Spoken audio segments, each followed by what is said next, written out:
Hi, hi, hi. Breathe in, breathe out. How's everybody doing? Good to see you all that are with us live. Those that are going to be watching us on the recording, thank you so much for coming in for day 2. Yeah, I think Correct? so. Day 2, okay. Yeah, I think so. Yeah, so today we wanted to talk about, yesterday we talked about where we were when it comes to money and finances. And today we wanted to talk a little bit more of that transition, how we kind of progressed to this new area, which is entrepreneurship. Lifestyle. Yeah, exactly. Most of our family members are not entrepreneurs.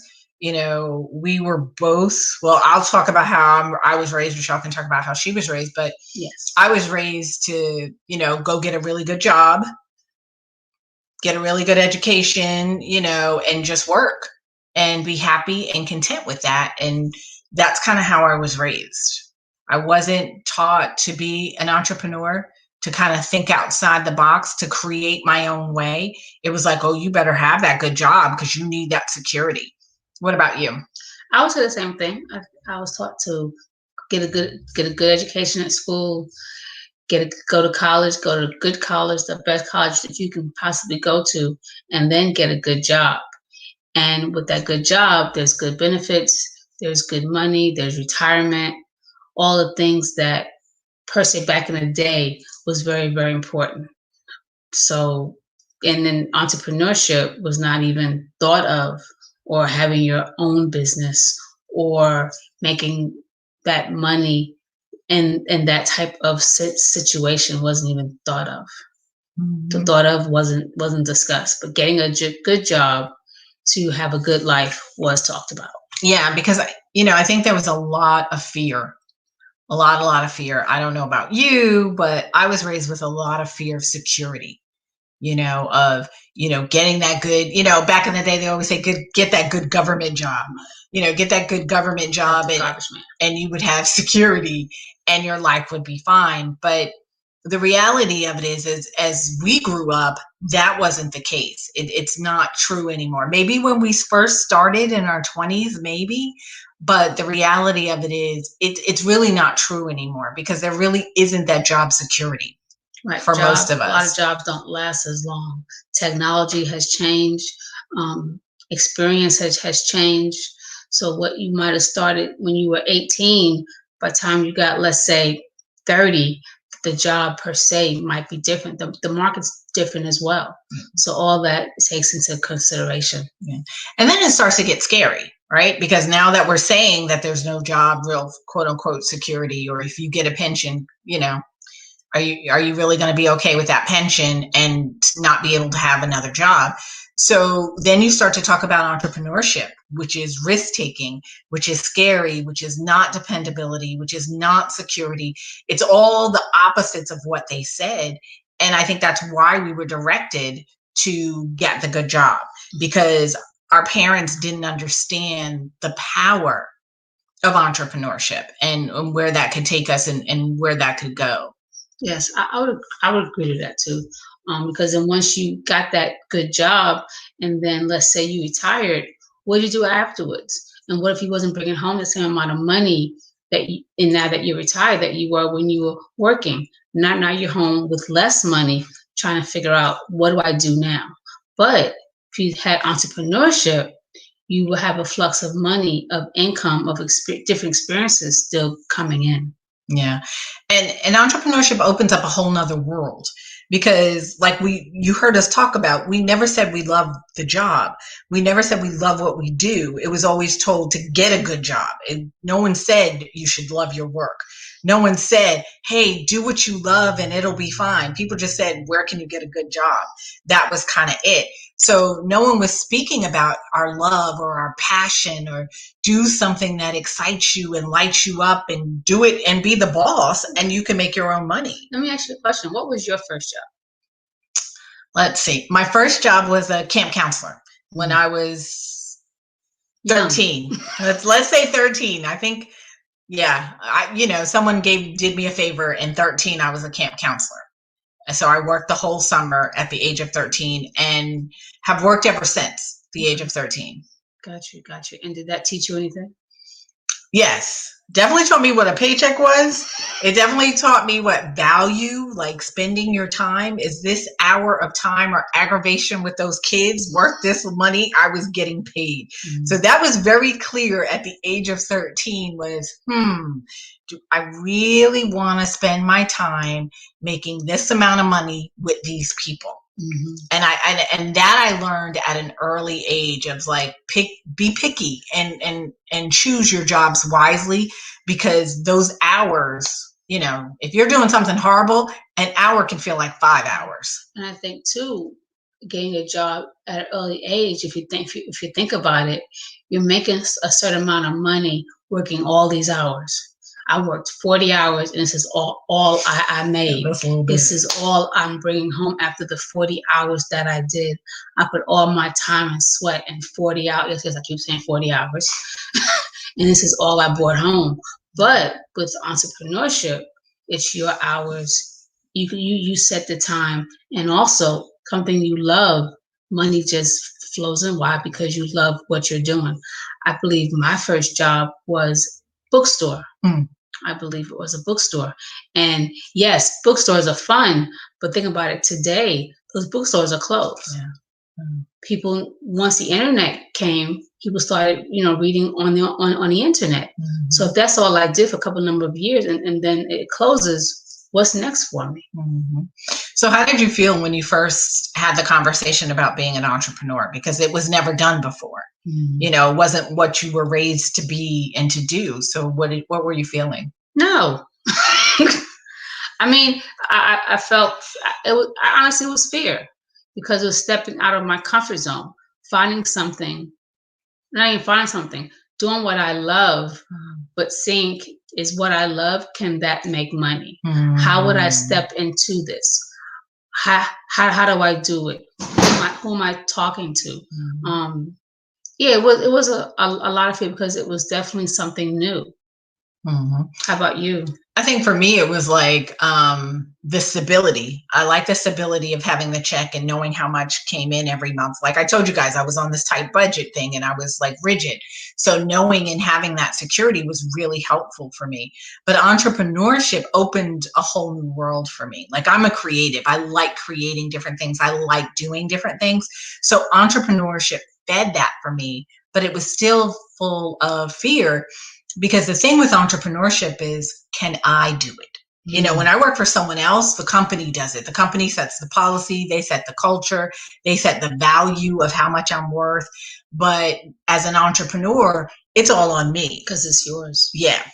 It's totally mine. So it was one of those things of really looking myself in the mirror thinking, can I really do this? Do I have what it takes? Am I enough to actually pull this off? And there were days that I didn't, when starting this journey, that I didn't believe I did. Mm-hmm. And I think there's days when I know, like when I have to begin on my business, I have to get my mind right, because fear sets in. Okay, can I do this? Can I make these phone calls? It's depending on this. But I know I have to stop and breathe and say, okay, I turn on my music, I get in the right energy. I know that I am worthy. I know that I am good. I say all those things, and next thing you know, I'm ready. And that's a great tool and technique for people to use, because as you're just starting what I call growing that entrepreneur muscle, fear is going to kick in many a days, and fear is going to come at you in so many different ways that you've got to have some tools. But it doesn't last long, though. No, if you do something about it, don't sit in it and spin the story over and over again. But yeah, doing something about it is super, super helpful. And also vision. I see myself just starting out, but if I keep this up, I see myself talking to hundreds of people. It depends on how big you want to get. Yeah. Entrepreneurship is about how big you want to go. It's totally up to you. You can have a small, website with just talking to small people, not people, but just talking to a small crowd, or you can do it huge. It's totally up to you. You get to set what you want to do. Why? Because it's yours. So for you, and I'll talk about this and then you can answer about family reaction to when, you say, okay, I'm going to be an entrepreneur and I'm going to leave my job. So for me, like I said, I have the history of working since I was 13.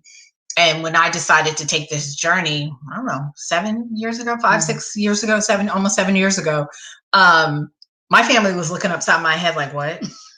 Like, I'm sorry, what? You have a job with benefits. It's full time. It's paying the bills. And you're going to do what?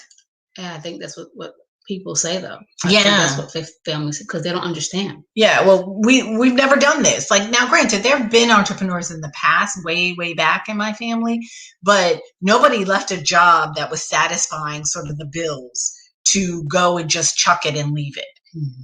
I did one of those things. I jumped. I didn't ease into it. I jumped for a myriad of reasons, family reasons, all of that kind of stuff. So everything was aligned for me to leave the job that I was at. And so it was time for me to take on entrepreneurship, but I didn't get that support, outside of right here. Bless you. Thank you. So for those of you who are thinking, that I don't know if I could do this because I don't have the support, or it was just me and her. It really was just me and her when we took this on, and when I took it on first, because people were like, I'm sorry, you have kids, you have a whole family. What do you mean you're doing this? We don't do this when you have kids and a family and bills to pay. But when you have a dream, and it's a dream you love, you have to go after it. You have to throw in a towel and just, jump in with both feet. I think with me, yes, I'm still working a per se 9-to-5 job, but I still also do my entrepreneurship business as well. So I'm doing both. He was like, why are you doing both? So I can leave that 9-to-5 job, because I don't want to be there forever. Some people do. But when you want your own, it's great. It's great to have. So right now, with doing both, I'm getting wiser. Yeah, and that's why life is getting good. Yes, it is. Because we have decided to, really look within ourselves and say, what do we want? Not what everybody says we should be doing, but what really appeals to us. What do we desire in our life? What are the goals that we have? And we made that together. We made individual ones, and then we came together and said, okay, what works? Right. What's going to work for the two of us, and what do we desire? And we didn't go outside to other family members and ask them, what they thought we should have, because we know ourselves best. And sometimes we had to come back to the drawing table. Okay, that didn't work. Now let's try this. And that's okay, though, because that happens. You try something. If it doesn't work, what do? Let's try something else. But once again, I always say communication. Oh, absolutely. Yeah, there's no question about it. Like, entrepreneurship is definitely going to have some failures in it. But they're not even failures. They're where you didn't meet your mark because there were lessons you needed to learn. And if you really, really take heed to that, it's going to be a wonderful thing. It's going to be really, really phenomenal if you take heed to that. So it really is about stepping out there. Yes, it is. And really, first stepping in, into who you are, and then stepping out there and taking the risk. Doing what you love, and try different ways. If one way didn't work, come back and try a different way. The point is, as long as you're doing it, that's what matters. I never ever thought I would be an entrepreneur. I thought I would be at my job until the day of retirement. And then I have no idea what to do afterwards. But right now, I'm looking forward to leaving early. I'm looking forward to having my own hours. I'm looking forward to setting my time. It's an awesome thing. Plus, I can do it anywhere. When you're an entrepreneur, it's not just in one place. You can be anywhere and do your business. Yeah, if you set up your business a certain way, so depending on the business that you set up, Rochelle's right. You can do it from anywhere, especially now with the tools of the internet and what's going on. We're really, really fortunate. We're at the prime time to really start a business. It is, there's been no better time, than right now to really start a business. And I think the other thing that we realized early on too with entrepreneurship is that you're of service. Even though we're making money and it's unlimited depending on what we do and how much we put in and all that, but we get to be more of service. Yes. Sometimes in jobs we kind of get stuck of doing tasks, and not feeling like we have an impact or we're making an impact in the world, but we actually are making an impact in the world. Or doing the same thing over and over again. Right, exactly. But we get to be of service to so many people. And the beauty of entrepreneurship too is we get to work with people we want. Yes. I don't know how many of you guys are in jobs where you have coworkers and you're like, oh gosh, or a boss that's like, oh gosh. But as an entrepreneur, we get to pick and choose. We partner with people we want to partner with. We pick clients that we really feel like is a good match. And we pick clients that we know that we can help. That's the thing. We don't take on everybody. Right. We only take on those that we feel like we can help them win, that it's going to be a success for them. And it's a win-win situation. So that is, I think, really the cool part. When we got over some of the fears of, oh my God, I've never done this before. Right. And you're going to have fears. We are human. And things are going to come up. You're going to have people in your head saying, you can't do this, or whatever the case might be. You have to take control of those fears, deal with those fears, and move forward. Yeah, you really do. So don't let I've never done this before stop you. Because the beautiful thing about the internet right now is that you can probably find somebody who's done something similar. And they may not be in your family. They may not be in your city. They may not even be in your country. Doesn't really matter. But you have access to them now. And there's so many people that are willing to help and share their information and share their knowledge with you, that if this is something that you want to do, find a way to do it. I agree to that totally. Absolutely. You want to find your way to do it. And, when we set up our business, that's some of our core foundation that we talk about all the time, our 4 premises. One of them is absolutely positively hands down to help someone. There's no question about it. Like if we don't feel like we're helping or being of service, then it's like, why bother? Exactly. So we pride ourselves in that. And like we said, helping other people create a business that they can take anywhere. That's really big. And I'm going to do a plug now. I didn't know I was going to, but I saw the shirt I had on today, which wasn't even planned, but I got to do a plug. Good. Anyway, shameless plug. So this shirt here is one of my clients. I have the privilege of working with someone who is this gifted and talented. That's the cool part of being an entrepreneur. And yes, these are for sale. So, but yeah, this is one of my clients. He's a phenomenal artist. Amazing. And I get to help him be more visible, do more in this world, to make this world a beautiful place. I get to help him along a piece of his journey. Like that is so awesome. It's just priceless. It is. I agree. And he has some awesome shirts. I agree. Absolutely. We have other clients who are starting nonprofits because they want to give back to other people. I have a client right now. He wants to work with the terminally ill, and he wants to provide healing to them and their caretakers. How awesome is that? Exactly. So on your last days, you can feel some relief of the stress or the pain you're going through. And the caretakers, as well, as they're dealing with grief and the suffering, they can take some time out to take care of themselves. So imagine working with people like that are super cool. Imagine who did I help in this world? That's an amazing question. Who did I help in this world? What did I give back in this world? So it's phenomenal. It really, really is. And I could go on with clients and things, and I can talk about my clients all day. I love my clients and I praise them to the utmost. Because like I said, I got to choose who I work with, and I get to just be a part of their extraordinary journey for a piece of time. And it's amazing because I feel like all my clients are phenomenal and they have some phenomenal gifts out there. And all I do is help them bring it to light and bring it out to the world so that they can impact hundreds, if not thousands of people. So it's like a ripple effect that happens, which is so cool. So one of the things Rochelle and I talked about today was helping other people. So I'm going to put it on the screen or in the comments, depending on what platform you're watching us on. If you're thinking about entrepreneurship, and you'd love to have a business that, like Rochelle's talking about, that you can do from anywhere. You know, we focus in on people who want to have a business that they can do anywhere.